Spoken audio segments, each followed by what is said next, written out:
에베소서를 우리가 보고 있습니다. 바울 서신 중에도 에베소서는 옥중 서신에 해당하는 그런 성경입니다.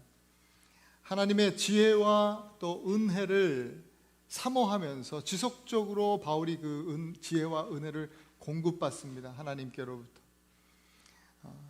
그렇게 해서 이 말씀을 가르치는데 바울은 정말 훌륭한 신학 교수와 같습니다. 너무나 그 가르침이 훌륭하죠. 이론적으로만 뛰어난 학자 선생님이 아니라 실천적인 부분에 있어서도 정말 그 탁월함이 보이는 너무나 놀라운 그런 교사, 그런 선생님입니다.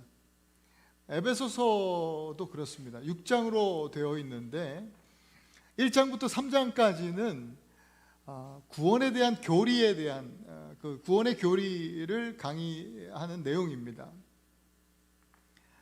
그리고 4장부터 6장까지는 구원의 교리를 배웠으니까 그에 합당한 그 실천 사항들, 실천 강령이라고 할 수 있겠습니다. 그 내용들을 우리에게 알려주고 있습니다. 3장까지 구원의 이 전반적인 내용을 첫 번째 시간에 말씀드렸던 대로 멋진 스타일로 또 웅장한 엄청난 스케일로 우리에게 전해 주었어요. 그리고 4장을 시작하면서 우리가 오늘 읽은 것 같이 그러므로 하고 시작합니다. 이론을 잘 설명해 주신 뒤에 선생님께서 학생들에게 그러므로 이제 얘들아, 그러므로 이제 이렇게 살아야 된다라고 하면서 실제적인 부분을 가르쳐 주는 말씀, 그것이 오늘 4장부터 시작되는 에베소서 후반부의 말씀입니다. 먼저 바울은 그러므로 하면서 자신의 어떠함을 먼저 나타내면서 시작합니다. 그리스도의 일꾼인 바울이, 일꾼이라고 고백했던 바울이 오늘은 4장에 시작하면서 주 안에 갇힌 내가, 주 안에 갇힌 나다, 그렇게 말하는데요. 이것은 두 가지 의미를 품고 있습니다. 두 가지 메시지를 한 번에 전하는 이 주 안에 갇힌 나라는 뜻은 내가 그리스도 안에 갇혀 있다라는 뜻입니다. 이는 내가 그리스도께 속해 있다라는 말이에요. 나는 그리스도의 사람이다라는 말이에요. 동시에 사람이고 그리스도의 교회가 되었다. 이것이 바울은 4장을 시작하면서 이렇게 시작하고 있는 것입니다. 그러면서 바울은 그리스도를 위해 사는 것, 그 그리스도를 위해 사는 것, 바로 그것이 무엇이냐? 너희는 부르심을 받은 일에 합당하게 행해라 라고 전하고 있는 것입니다. 부르심을 받은 일에 합당하게 행해라. 하나님의 선택과 또 그리스도의 속량, 성령님의 인치심, 여러분 기억나시죠? 에베소서 초반부에 구원을 어떻게 우리가 받고 하나님의 자녀가 되는가? 하나님의 선택과 그리스도의 속량하심과 성령님의 인치심으로 인해서 우리가 성도 되었고 그리스도의 몸된 교회가 되었으며 또 하나님 나라의 일꾼이 되었습니다. 이것이 3장까지의 하신 말씀, 곧 우리를 향하신 하나님의 부르심인 것입니다. 부르심에 합당한 그 행함은 무엇인가 하면 성도답게 또 교회답게 또 일꾼답게 사는 것을 말합니다. 이것은 에베소서 끝까지 이제 4장부터 시작해서 끝까지 6장까지의 그 실천사항 전체에 해당하는 말씀이죠. 그렇게 교회답게 사십시오 라고 하는 것이죠. 그 교회답게 살아가야 하는 그 실천 강령, 첫 번째 실천 강령이 오늘 본문이에요. 그것이 바로 하나됨을 힘써 지키라. 한번 따라합시다. 하나됨을 힘써 지키라. 3절 말씀에 평안에 매는 줄로 성령이 하나 되게 하신 것을 힘써 지키라 하셨습니다. 성령이 하나 되게 하신 것, 도대체 그것이 무엇인가? 성령이 하나 되게 하신 것이 뭐예요, 여러분? 그것은 우리가 그리스도를 다 함께 주로 고백하는 것이에요. 우리가 다 다른 사람들이 그리스도, 예수님을 다 똑같이 주님으로 고백해요. 그래서 주님이 우리의 인생을 저마다 다르지만 똑같이 주님이 간섭해 주세요. 차별하지 않으시고 똑같이 사랑해 주시고, 저마다 달라 보이는 인생이지만 결국 하나님 나라라고 하는 동일한 목적지로 인도해 주시고 역사해 주시는 것이에요. 그 은혜, 그것이 바로 성령이 하나 되게 하신 것입니다.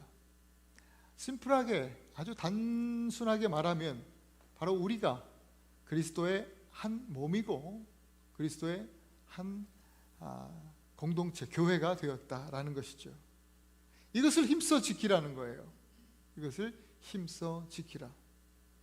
여러분, 이 말의 어원적인 의미는 땀 흘려 노동하라는 말이에요. 힘써 지키라는 말은 땀을 흘려 일해라. 여러분, 어떤 일을 할 때에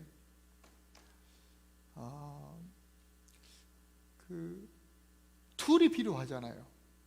도구가 필요해요.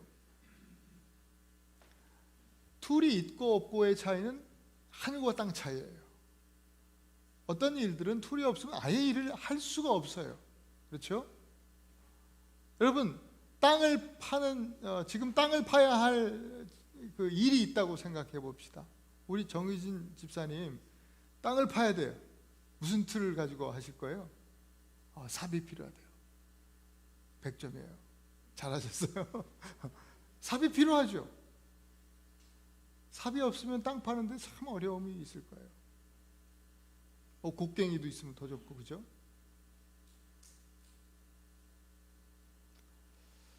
교회 시계를 달아야겠어요. 벽에다가 시계를 하나 더 달았으면 좋겠는데 무슨 툴이 필요하겠습니까? 무슨 도구가? 예? 망치가 필요하겠죠. 못과 망치가 필요하겠죠. 그런 툴이 있어야 우리는 일을 해요. 마찬가지예요. 성령이 하나 되게 하신 것을 힘써 지키라. 이 성령이 하나 되게 하신 것을 힘써 지키는 이 일을 할 때에, 그러면 우리에게 필요한 툴은 뭘까요? 툴이 있어야 될 거 아니에요. 어떤 툴을 가지고 일을 해야 돼요? 바울이 얘기하고 있는 그 말씀이에요. 평안에 매는 줄. 따라합시다. 평안에 매는 줄. 이것이 이 일을 하는데 필요한 툴이라고, 도구라고 말씀하고 있는 거예요. 성경에 줄에 대한 교훈이 하나 떠올랐어요. 전도서 말씀이죠. 4장 12절 함께 읽습니다. 시작. 한 사람이면 패하겠거니와 두 사람이면 맞설 수 있나니 세 겹줄은 쉽게 끊어지지 아니하느니라. 여러분, 개역 한글에는 3겹줄이라고 표현되어 있는데 이 평안에 매는 줄은요, 외줄이 아니에요. 바로 끊어지지 않는 3겹줄이에요. 바울은 이것을 알았기에 이 3겹줄, 평안의 3겹줄로 우리가 부르신 그 성령이 하나 되게 하신 이 일을 힘써서 지켜라. 이 일을 땀 흘려 행해라, 일해라. 그렇게 이야기를 해주고 있는 거예요. 본문 2절에 보면 이 줄에 대해서, 평안에 매는 줄에 대해서 이야기를 해주고 있어요. 3겹줄의 이 구체적인 내용이죠. 모든 겸손과 온유로 하고 오래 참음으로 사랑 가운데서 서로 용납하라. 2절 말씀이에요. 그것이 바로 평안의 3겹줄입니다. 첫 번째 줄이 바로 겸손의 줄입니다. 바울 당시에 겸손이라고 하는 것은요, 노예나 종들에 해당하는 단어예요. 주인들에게는 해당 사항이 없어요. 그러니 겸손하라라고 하는 말씀은 주인에게 당신 종이 되십시오, 노예가 되십시오, 이런 말이에요. 그러니 그 말을 들을 주인들이 누가 있겠습니까? 그러니 그 시대에 겸손한 자들을 찾기가 쉬웠겠습니까? 참 쉽지 않습니다. 없습니다, 겸손한 사람들은. 바울의 시선에서 저마다의 삶의 주인이 되어서 이 교만한 그런 삶의 모습들, 교만한 사람들의 모습들을 보고 있자니 참 꼴불견으로 보여졌을 것이라는 생각이 듭니다. 자신들이 마치 삶의 주인인 것처럼 행동하는 그런 사람들. 오늘도 크게 다르지는 않습니다. 역시 우리가 겸손하려면 종이 되어야 됩니다. 내가 내 삶의 주인인 이상 우리는 겸손할 수 없습니다. 그리스도인은 이사야 49장에서 말씀하신 것처럼 너는 나의 종이라. 내가 내 영광을 너희 속에 나타낼 이스라엘이라. 그렇게 하시는 말씀에 아멘으로 화답하고 주 앞에 나온 사람들이에요. 우리는 주님의 종들입니다. 또 41장 9절에도 땅끝에 있을 때 우리를 주님께서 찾아오셔서 불러주시고 붙잡아 주시면서 하신 말씀이 너는 나의 종이라. 그 말씀에 아멘 하는 사람들이 그리스도인이죠.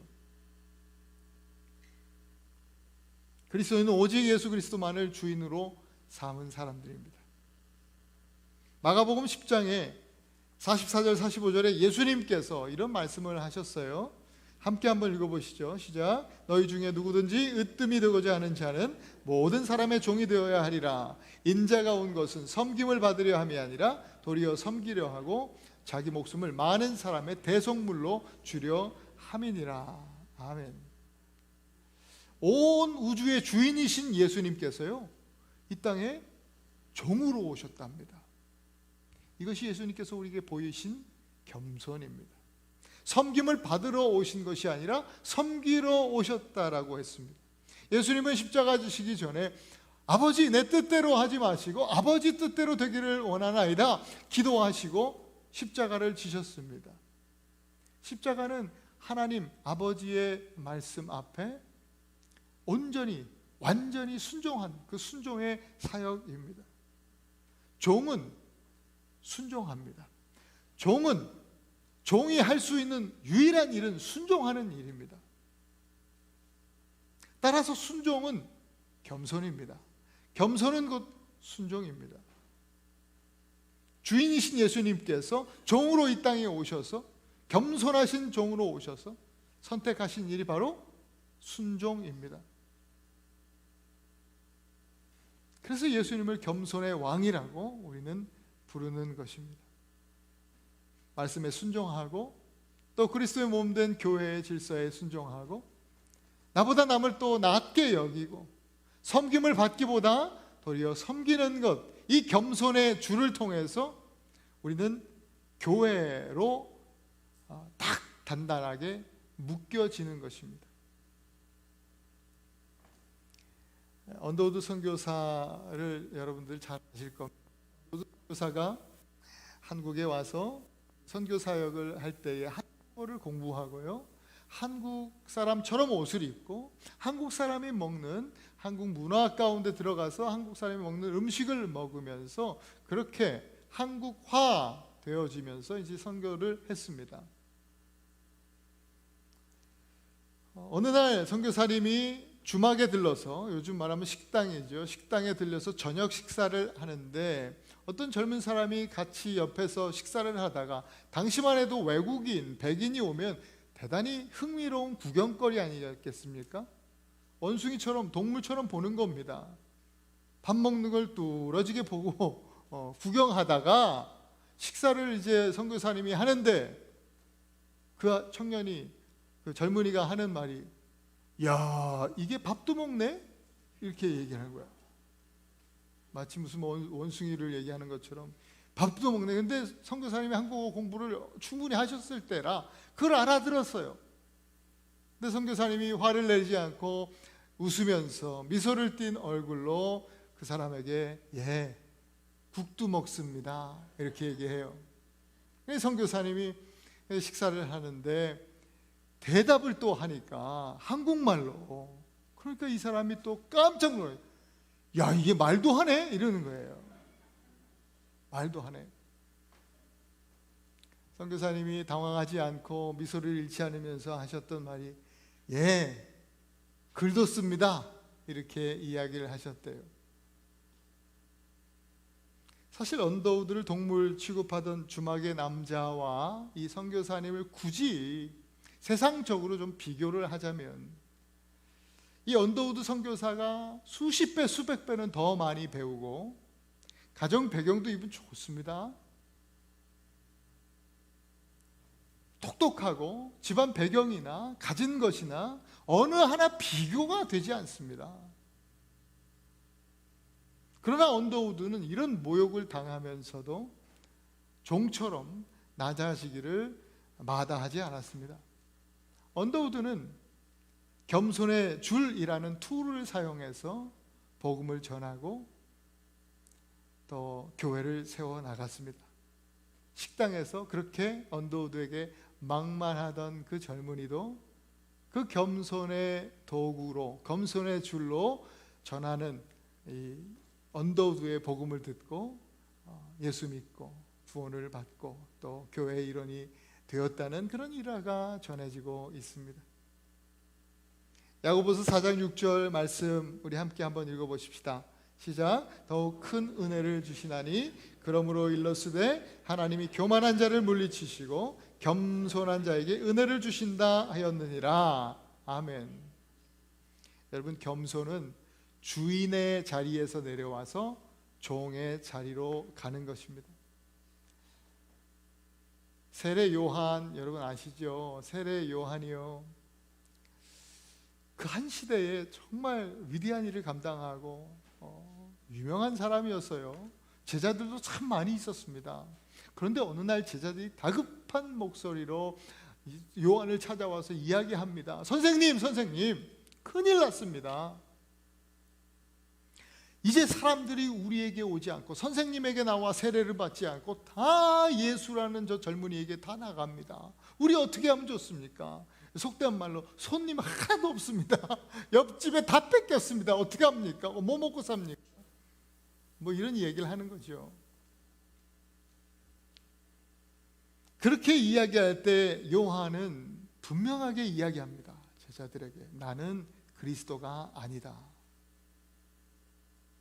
이전 시대에는 혹 내가 주인처럼 주인 행세를 하고 세상을 움직이는 그런 사람으로 살았다 할지라도 이제 새로운 세상의 주인은 바로 그분이다. 그가 흥하여야 하겠고 나는 쇠하여야 하리라. 이렇게 세례 요한은 이야기했습니다. 기꺼이 그 스스로도 예수님을 주인 삼고 자기는 종의 자리로 내려왔습니다. 이전까지 자신의 모습이 어떠했든지 간에 상관없이 이제는 내려와서 오직 그리스도로만 자신의 삶을 채웠습니다. 이것이 바로 겸손입니다. 겸손, 종이 되는 것이죠. 나를 버리는 것이죠. 이것은 곧 나를 부인하는 것 아닙니까? 이것은 곧 십자가를 지는 것과 똑같은 것이죠. 예수님의 말씀 여러분 기억나시지 않습니까? 나를 따르려거든 자기를 부인하고 십자가 지고 따라라. 겸손하지 않으면 이거 불가능한 일이죠. 우리가 스스로를 자기를 부인하고 예수님을 따라 십자가를 지고 따라갈 때 비로소 겸손하신 예수님을 닮아갈 수 있는 것입니다.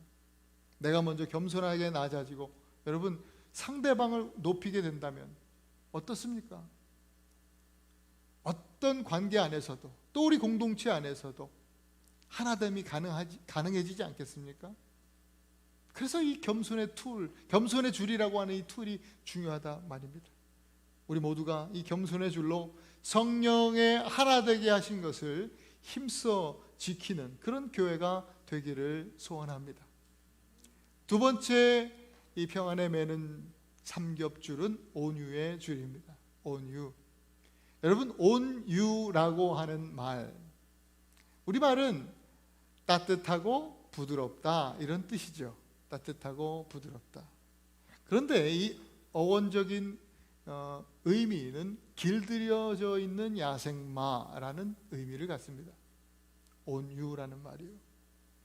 무기력한 게 아니라 단단한 심지가 있는 것이죠. 엄청난 힘을 가지고 있는 거예요. 그런데 어떻게 야생말이 부드럽게 나올 수 있어요? 그것은 철저하게 훈련을 받았기 때문에 그렇습니다. 그 힘을 꼭 필요할 때 사용할 줄 아는 것이에요. 그것이 바로 온유입니다. 진짜 카리스마는요, 요란하게 나타나는 것이 아니라 절제함 속에서 조용히 따뜻한 또 부드러움 그 가운데 숨겨져 있습니다. 온유함에 참 카리스마가 있죠. 구약 시대에 진짜 카리스마가 있었던 사람이 누구겠어요? 바로 모세 아닙니까? 수백만의 이스라엘 사람들을 애굽에서 다 끌고 나와서 딱 카리스마 있게 쫙 또 가나안 땅으로 인도해 가는 이 모세의 카리스마. 여러분, 모세가 어떤 사람인 줄 아세요? 민수기에서 이렇게 모세를 이야기합니다. 같이 읽습니다. 시작. 이 사람 모세는 온유함이 지면의 모든 사람보다 더하니라. 성경에서요, 모세를 제일 온유한 사람이라고 그렇게 꼽고 있는 겁니다. 이 온유함은요, 단순히 따뜻하고 부드러운 그런 것이 아니에요. 따뜻하고 부드러움, 그리고 통제가 가능한 능력, 그것이 바로 온유입니다. 제가 몇 번 이 얘기를 드린 적이 있어요. 2001년도 우리 9월에는 911이 가장 유명한 사건이죠. 그 일 때문에 좀 잊혀지긴 했어도 그 해에는 또 안타까운 사건이 있었던 해예요. 5월 달에 오하이오주에서 있었던 일이죠. 기관사 없이 떠난 그 무인 기차, 그 사건인데요. CSX 8888 이 기차 번호예요. 그래서 이 신문에 보도되기로는 크레이지 8888 그렇게 보도가 되었어요. 크레이지 트레인. 워낙 유명한 사건으로 되어져서 또 영화로도 만들어졌죠. 실제 이야기입니다. 이 기차가요, 기관사가 없이 어떻게 이제 출발하게 되고 가게 되고 점점 가속도가 붙어서 큰일 난 거예요. 왜 큰일 나냐면 기차가 화학약품을 가득 싣고 있거든요. 이것이 선한 곳에 쓰여지려고 싣고 가는 거지만 통제가 안 될 때 이거는 너무나 무서운 폭탄 같은 거예요. 기차 자체가 폭탄이 되어버렸어요. 움직이는 폭탄이에요. 여러분, 온유한 모세요. 바로 이 모세가요, 그와 같은 사람이었어요. 온유함, 따뜻하고 부드러운 것과는 거리가 먼 사람이에요. 무엇보다 분노를 참지 못하고 그 화가 참아지지 않을 때 사람을 그냥 막 두드려 패서 말이죠, 사람을 죽여버렸죠. 그 혈기를 참지 못하는 사람을 그렇게 때려 죽이기까지 분이 있었던 사람이에요. 모세는 야생마 같은 사람이고 바로 이 크레이지 팔팔한 기차 같은, 폭주기관차 같은 그런 사람이었어요. 그런데 성경은 모세를 가장 온유한 자라고 그렇게 이야기합니다. 어떻게 그가 그렇게 온유한 자가 되었어요? 어떻게 해요? 하나님이 그를 미디안 광야로 보내셔서 40년을 훈련을 시키시잖아요. 그 광야에서 훈련을 받는 거예요. 철저하게 훈련을 받는 거예요. 마지막 순간 호렙산에서 하나님을 만나고 불꽃 가운데 임하신 하나님을 만나고 또 거기서도 하나님의 놀라운 섭리 안에서 막 지팡이를 던지니까 뱀이 되고 또 지팡이가 되고 손에 문둥병이 생기고 또 사라지고 하는 그런 놀라운 하나님의 섭리 안에서 훈련을 받는데요. 훈련 가운데 완전히 하나님의 말씀에 이제 통제되기 시작하는 거죠. 그러면서 마음이 부드러워지는 거예요. 혈기가 사라지는 거예요.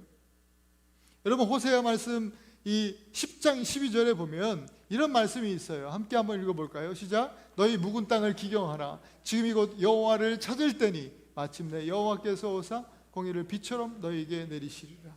묵은 땅은 어떤 땅이에요? 딱딱하게 굳은 땅을 말해요.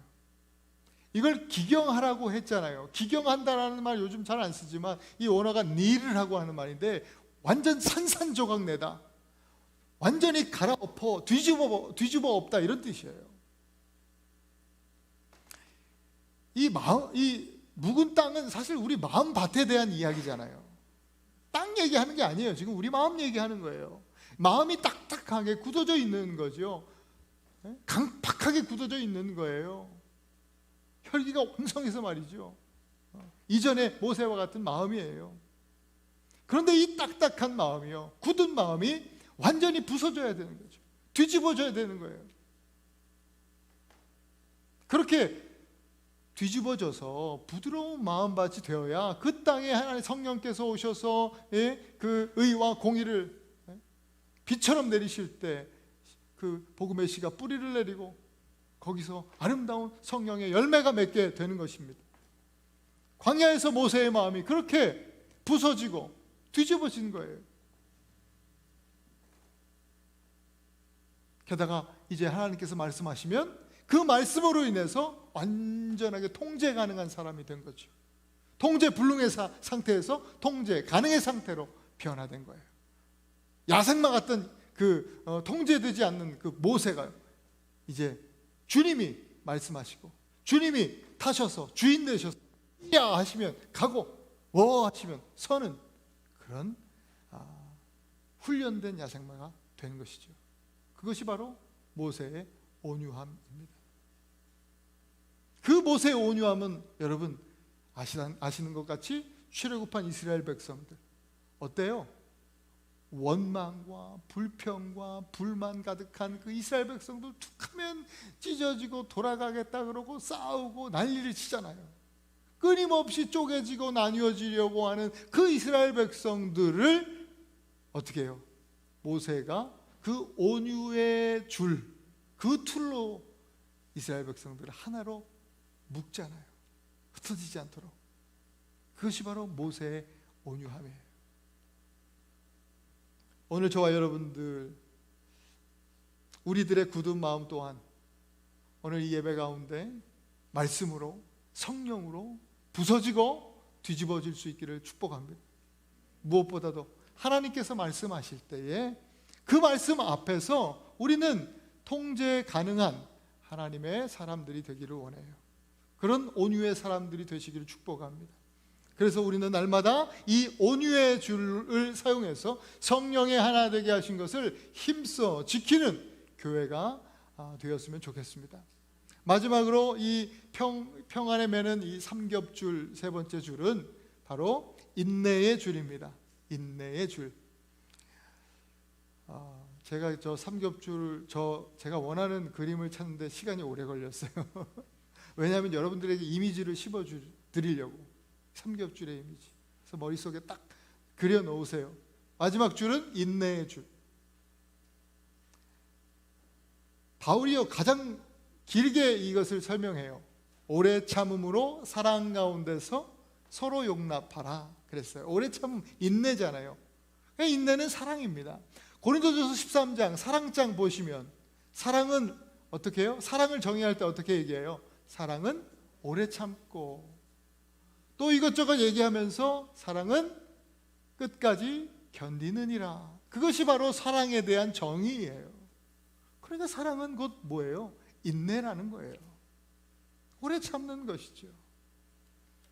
기다리지 못하면 결국 사랑하지 않는다는 반증이에요. 오늘 사실 이 본문은 에베소서 4장 1절 3절 본문은 제가 결혼 주례를 할 때 종종 자주 이용하는 말씀이에요. 부부의 정말 중요한 덕목이 인내 아닙니까? 인내. 동의하시지 않는 얼굴들인데 인내. 예전에 제가 주례했던 한 청년이요, 이전 교회에서 이제 청년부 담당 목사로 있었는데 결혼하고 한참 뒤에 또 저를 찾아와서 같이 이제 이야기하는데 이런 얘기를 해요. 목사님, 그때 목사님께서 하신 말씀을 잊지 않고 있습니다. 그래서 저희들이 목사님 말씀을 기억하면서 우리 부부가 지금도 오래 참고 있습니다. 뭘 그렇게 또 오래 참냐? 참을 게 뭐가 있냐? 신혼인데. 그 물어봤더니요, 방구를 1년 동안 참고 있다는 거야. 서로 방구를 안 텄다는 거야. 그래서 참, 야, 그 방구 말고도 부부 사이에 참을 일이 참 많을 텐데 그 뭐라고 그걸 참고 있냐? 그렇게 이야기하면서 교제했던 생각이 납니다. 그런 의미로 뭐 인내하라는 말을 했던 건 아닌데, 그죠? 부부 사이 가정에서는요, 아름다운 부부, 아름다운 가정을 이루어 가려면 인내할 일들이, 오래 참을 일들이 방구 말고도 참 많습니다. 그죠? 가정도 그렇고 교회도 그리스도 안에서 한 가정이죠. 가정 공동체. 교회도 성도와 성도를 바라볼 때 한번 보세요. 옆에 분들을, 앞뒤 좌우의 분들을. 어때요? 참을 일이 참 많죠. 여러분들이 저를 보실 때도 지난 10년 또 11년 차가 됐는데 많이 참아주셔서 감사합니다. 서로 우리 공동체 안에는 참을 일이 참 많아요. 그 참음으로, 인내함으로 사랑이 이루어지고 또 아름다운 가정 공동체, 교회가 이루어지는 것입니다. 데살로니가전서 5장 말씀에 이렇게 주님은 말씀하십니다. 같이 읽습니다. 시작. 또 형제들아, 너희를 권면하노니 게으른 자들을 권계하며 마음이 약한 자들을 격려하고 힘이 없는 자들을 붙들어주며 모든 사람에게 오래 참으라. 이것이 교회를 세우는 법, 이 목회 서신 아닙니까? 데살로니가 전서. 교회는 이렇게 모든 사람을 대해서 오래 참아주라. 그것이 사랑이라는 말씀이죠. 구약 성경에 보면 여러 선지자들이 나오잖아요. 오늘날로 말하면 뭐 목사님들 같은 분이죠. 호세아라고 하는 선지자가 있어요. 아까 호세아 말씀 읽었지만 호세아 선지자는 결혼하기도 전에 청년 때, 뭐 요즘 말로 하면 우리 전도사 시절에 이미 하나님의 부르심을 받을 때요, 다른 선교사님들, 다른 그 목사님들하고 그 부르심이 달라. 말씀 사역자, 뭐해서 하나님께서 정말 놀라운 말씀으로 이렇게 불러주시는 그런 목회자들이 참 많은데, 이 호세아는 이상하게 부르시는 거예요. 호세아를 부르실 때 하나님이 어떻게 부르신 줄 아세요? 너 어디 가면 여자를 만날 거야. 너 이 여자랑 결혼해라. 이게 부르심이에요. 말도 안 되는 부르심이죠. 그 여자가 누구예요? 고멜이라고 하는 여자예요. 고멜 만나서 결혼하래요. 고멜이라고 하는 여자는요, 참 부도덕한 여자예요. 문란한 여자예요. 남자를 좋아하는 여자예요. 물론 여자가 남자를 좋아하는 게 당연하지만 너무 밝히는 여자죠. 그런데 고멜하고 결혼하려는 거예요. 자기 이제 사역할 사람인데, 사모로서는 이건 안 되는 거예요. 그렇잖아요. 이래가지고 무슨 목회를 할 수 있겠습니까? 아무리 생각해도 아닌데 호세아는 순종합니다. 하나님 말씀 따라서 고멜과 결혼을 하죠. 고멜이 아니다 달라요. 결혼하고 애까지 낳는데 남자랑 눈이 맞아서 도망가 버려요. 그런데 어떻게 합니까? 호세아가 찾아와요. 용서하고 찾아와서 또 인내하고 참고 기다려주고. 그런데 고멜은 또 나가고 집에 데려다 놓으면 바람이 나는 거예요. 그럼 또 참고 기다리고 데려다 놓고. 그러면서 호세아가 진정으로 고멜을 사랑합니다. 호세아는요, 인내의 줄, 이 툴을 가지고 가정을 세워나갑니다. 힘써서 지키는 겁니다. 호세아는요, 여러분, 호세아는 신랑 대신 예수 그리스도의 모형입니다. 그리고 고멜은 다름 아닌 저이고 여러분들이에요. 고멜은 바로 교회를 상징합니다. 하나님의 은혜 가운데 우리는 그리스도의 순결한 신부가 되었습니다.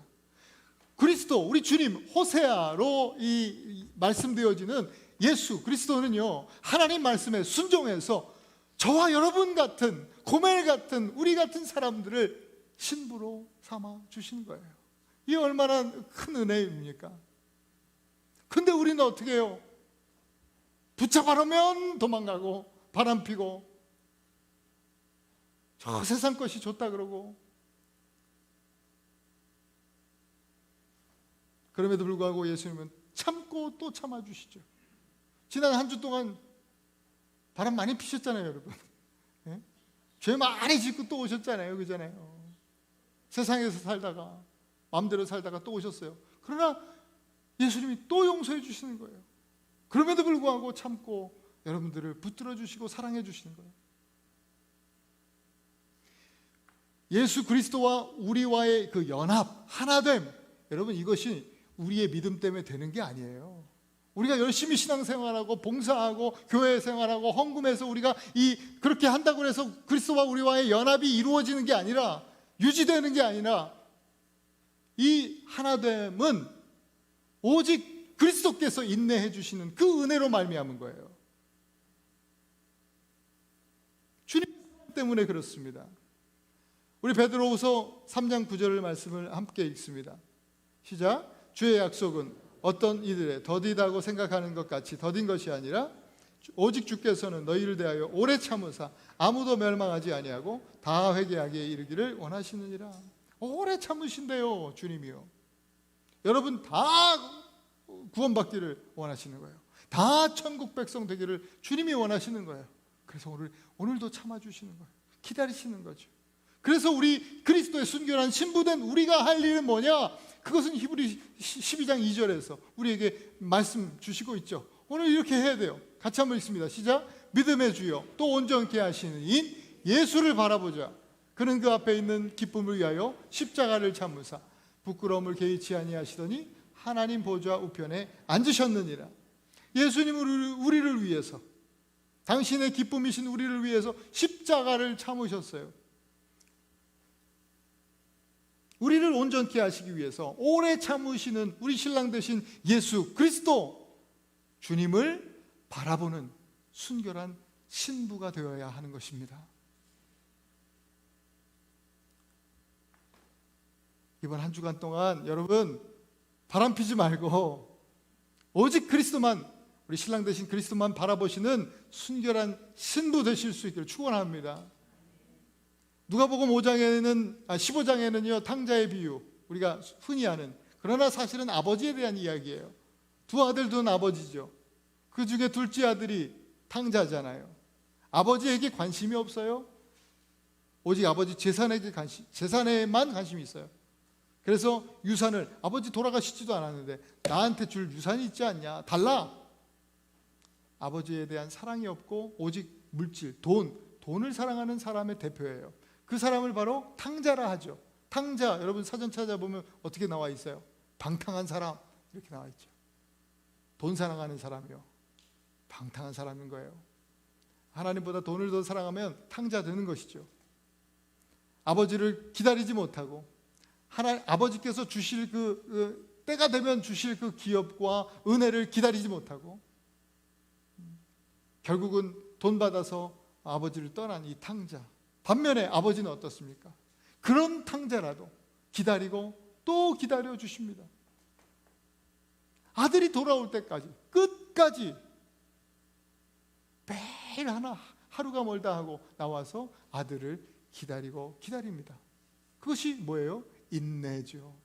그것이 바로 아들을 향한 사랑이지요. 야고보서 5장 7절 말씀에 보면 그러므로 형제들아 주께서 해야 되는지 이제 4장부터 주님께서 말씀하여 주십니다. 첫 번째 실천 강령으로 성령이 하나 되게 하신 것을 힘써 지키라 하셨습니다. 둘이 필요합니다. 우리로 하여금 겸손의 줄과 온유의 줄과 인내의 줄을 잘 사용하게 하셔서 우리 가정을 또 우리 교회를 하나 되게 정말 단단하게 묶어내는 우리 믿음의 일꾼들, 또 그리스도의 일꾼들 모두 될 수 있도록 주님 축복하여 주시옵소서. 예수님 이름으로 기도드립니다. 아멘. 아멘.